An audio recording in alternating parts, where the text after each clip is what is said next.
ৰাজা আৰু সোণমৰ যি কাণ্ডই জোকাৰি গৈছিলে সমগ্ৰ ৰাজ্য সমগ্ৰ দেশ তাৰ মাজতে পুনৰ আহিছে সোণমক লৈ আন এক ভয়ংকৰ তথ্য সোণমক কোনে ক'ত ফ্ল্যাট বুক কৰি দিছিলে সোণমে ৰাজাক হত্যা কৰাৰ পিছত ক'ত তেওঁক ফ্ল্যাট বুক কৰি দিছিলে বা সোণমে ৰাজাৰ লগতে সোণমকো হত্যা কৰা বুলি এই ধৰণৰ কিছুমান অপপ্ৰচাৰ চলাবলৈ সোণমে কি ব্যৱস্থা হাতত লৈছিলে যেহেতু ৰাজাক তেওঁ মাৰিলেই তাৰ পাছতে সোণমে এগৰাকী মহিলাকো একেদৰে হত্যা কৰি পানীত উটুৱাই দিয়াৰ ব্যৱস্থা কৰিছিল নেকি যাতে মানুহৰ বিশ্বাস হয় যে ৰাজাৰ লগতে সোণমকো কোনোবাই হত্যা কৰিছে তাৰ পাছতে তেওঁলোকে আত্মগোপন কৰি থকাৰ কিছুমান প্লেনিং আছিল নেকি এই সন্দৰ্ভত আমি সবিশেষ খবৰ লৈ আহিছোঁ প্ৰত্যেকগৰাকী দৰ্শকৰ বাবে সোণমে কৰা অপৰাধৰ প্ৰতিটো তথ্য এতিয়া আৰক্ষীৰ হাতলৈ আহিছে সোণমে কি অপপ্ৰচাৰ চলোৱাৰ বাবে ব্যৱস্থা হাতত লৈছিলে যিদৰে আমি কৈছোঁ যে এগৰাকী মহিলাক আন এগৰাকী মহিলাক হত্যা কৰি ৰাজাৰ লগতে সেইগৰাকী মহিলাও হত্যা হৈছে বুলি অপপ্ৰচাৰ চলোৱা অৰ্থাৎ সেইগৰাকী মহিলা সোণম বুলি যদি অপপ্ৰচাৰ হয় এই ধৰণৰ কিছুমান ব্যৱস্থা বা কিছুমান প্লেনিঙত আছিলে সোণম আৰু ৰাজাক হত্যা কৰি সোণমক কোনে ইন্দোৰত ফ্ল্যাট বুক কৰি দিছিলে বা তেওঁৰ প্ৰেমিকৰ উপৰিও কাৰ লগত সেই নিশা কটাইছিলে সোণমে এই সন্দৰ্ভত পুনৰবাৰ লৈ আহিছোঁ আন এক তথ্য আৰক্ষীৰ হাতত আহি পৰিছে কেইবাটাও ন তথ্য সোণম কিমান আচলতে ডেঞ্জাৰ বুলি ক'ব লাগিব যদি আমি ক'বলৈ যাওঁ এটা শব্দত কিমান ডেঞ্জাৰ মহিলা আছিল এগৰাকী এই তথ্যসমূহেই প্ৰমাণ কৰিছে পুনৰ প্ৰত্যেকগৰাকী দৰ্শকৰ বাবে লৈ আহিছোঁ এই মুহূৰ্তত আন এক সোণমক লৈ ডাঙৰ খবৰ কেৱল তেওঁৰ স্বামী ৰাজাই নহয় এগৰাকী মহিলাকো হত্যাৰ ষড়যন্ত্ৰ কৰিছিল নেকি ৰাজা সোণমৰ এই কাণ্ডৰ পাছতেই সোণমে জ্বলাই দিয়াৰ কথা আছিল নেকি সেই মহিলাগৰাকী 14 দিন কাৰ সৈতে নিশা কটাইছিল সোণমে ৰাজা ৰঘুবংশীৰ হত্যাকাণ্ডক লৈ ইতিমধ্যে মেঘালয় আৰক্ষীয়ে আনটা ইটোৰ পিছত সিটো চাঞ্চল্যকৰ তথ্য প্ৰকাশ কৰি আছে আৰু এবাৰ একাংশই দাবী কৰিছে যে সোণমে এগৰাকী মহিলাকো হত্যা কৰিব বিচাৰিছিল ৰাজা হত্যাৰ পিছত সেই মহিলাগৰাকীক হত্যা এই কাৰণে কৰিব বিচাৰিছিলে যাতে ৰাজাৰ মৃতদেহৰ লগতে মহিলাগৰাকীৰ মৃতদেহ উদ্ধাৰ কৰে তাৰ পাছতেই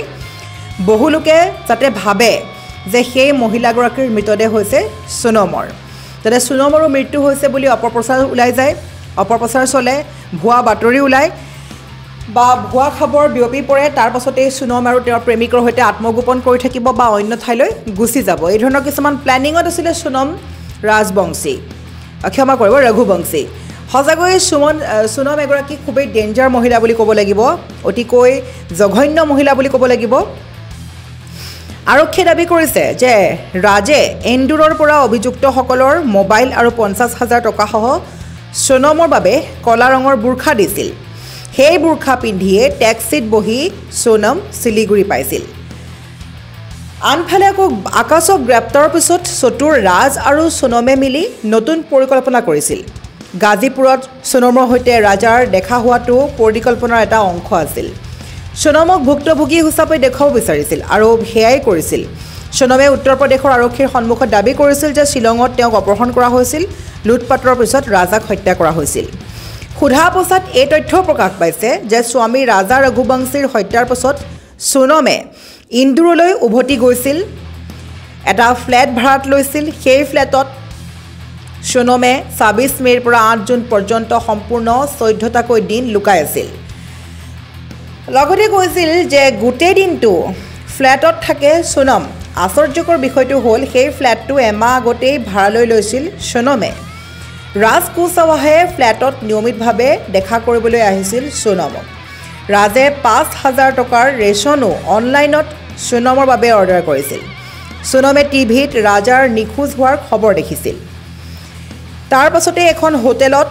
সোণমে 26 মে'ৰ নিশা প্ৰেমিকৰ সৈতে কটাইছিল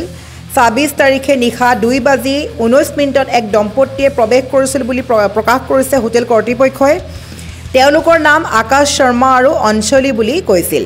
আধাৰ কাৰ্ড গোবিন্দনগৰৰ আছিল কেৱল এটা নিশাই নহয় কেইবাটাও সময় একেলগে অতিবাহিত কৰিছিল আৰু এই দম্পতীয়ে ৰাজ আৰু সোণম আছিল আৰক্ষীৰ জেৰাত দুয়ো ইউটিউব চাঞ্চল্যকৰ তথ্য প্ৰকাশ কৰিছে গতিকে এয়াই আছিলে সোণমৰ হত্যাৰ পৰিকল্পনাৰ A to Z সোণমে কিদৰে নিজৰ নামটো অঞ্চলী বুলি প্ৰকাশ কৰিছিল হোটেল কৰ্তৃপক্ষৰ আগত আৰু ৰাজাই নিজকে আকাশ বুলি পৰিচয় দিছিল কিন্তু অৱশেষত সকলো তথ্য হোটেল কৰ্তৃপক্ষই সদৰি কৰিছে যে আধাৰ কাৰ্ড পৰীক্ষা কৰিছে সকলোখিনি পৰীক্ষাৰ অন্তত চিচিটিভি ফুটেজ চাওঁতে গম পালে যে সেয়া কোনো অঞ্চলী বা কোনো আকাশ নহয় তেওঁলোক আছিলে ৰাজ আৰু সোনম অৰ্থাৎ প্ৰেমিক ৰাজ আৰু সোনম যিগৰাকীয়ে নিজৰ স্বামীক হত্যা কৰিছিল সেই জঘন্য মহিলাগৰাকীয়ে নিজৰ প্ৰেমিকৰ সৈতে 14টা দিন একেলগে এটা ফ্ল্যাট বুক কৰি কটাইছিল আৰু প্ৰথম দিনাখন এখন হোটেল বুক কৰি এইদৰে ভুল আধাৰ কাৰ্ড তেওঁলোকে বিলাই এইদৰে থকাৰ ব্যৱস্থা কৰিছিল আৰু তাৰ পাছত এতিয়া সকলো পোহৰলৈ আহিছে চিচিটিভি ফুটেজ পৰীক্ষা কৰা হৈছে আৰু সকলোৰ অন্তত জানিব পৰা গৈছে যে সোনমে কি ধৰণে এটা ভয়ানক পৰিকল্পনাৰে স্বামীক হত্যা কৰিলে তাৰ পাছতে এতিয়া একাংশই দাবী কৰিছে যে সোনমে হয়তো নিজৰ দুখ লুকুৱাবলৈ বা ৰাজাৰ লগতে সোনমৰো মৃত্যু হোৱাৰ অপপ্ৰচাৰ চলাবলৈ বা ভুৱা খবৰ বিয়পাবলৈ অন্য এগৰাকী মহিলাক হত্যা কৰি নদীত উটুৱাই দিয়াৰ ব্যৱস্থা কৰিছিল সোনমে যাতে সকলোৱে ভাবি লয় যে সোনমকো কোনোবাৰ মৃত্যু হত্যা কৰিছে ৰাজাক যিদৰে হত্যা কৰিছে সোনমকো হত্যা কৰিছে সোনমৰ মৃতদেহ উটি গৈছে যাৰ বাবে সোনমে ভাবিছিলে যে সেইদৰে পৰিকল্পনা কৰিলে হয়তো মই আত্মগোপন কৰি থাকিম আৰু এটা সময়ত মই ক'ৰবালৈ পলাই গুচি যাম প্ৰেমিকৰ সৈতে সেইদৰে প্লেনিং কৰিছিল কিন্তু সেয়া ষড়যন্ত্ৰ তেওঁলোকে কৰিব নোৱাৰিলে তাৰ পূৰ্বেই তেওঁলোকে আৰক্ষীৰ তদন্তলৈ আহিলে আৰক্ষীৰ আওতাত পৰিলে আৰু অৱশেষত আত্মসমৰ্পণো কৰিছে সোনম নামৰ এই জঘন্য মহিলাগৰাকীয়ে গতিকে সোনম ৰঘুবংশী আৰু ৰাজা ৰঘুবংশীৰ এই কাণ্ডৰ আচলতে নতুন নতুন ক্লু ধৰা পৰিছে আৰক্ষীয়ে ইতিমধ্যে প্ৰকাশ কৰি আছে শেহতীয়া খবৰ আৰু খবৰৰ ভিত্তিত সোনমক কোনে ফ্ল্যাট বুক কৰি দিছিল কোনে ৰেচনৰ সামগ্ৰী প্ৰদান কৰিছিল সকলো তথ্য পোহৰলৈ আহিছে আৰু এতিয়া সকলোভাৱে স্পষ্ট হৈ পৰিছে যে সোনম আৰু ৰাজ একেলগে গোটেই জীৱন অতিবাহিত কৰাৰ লক্ষ্যৰে নিজৰ স্বামীক কৰিলে এই জঘন্য মহিলাগৰাকীয়ে হত্যা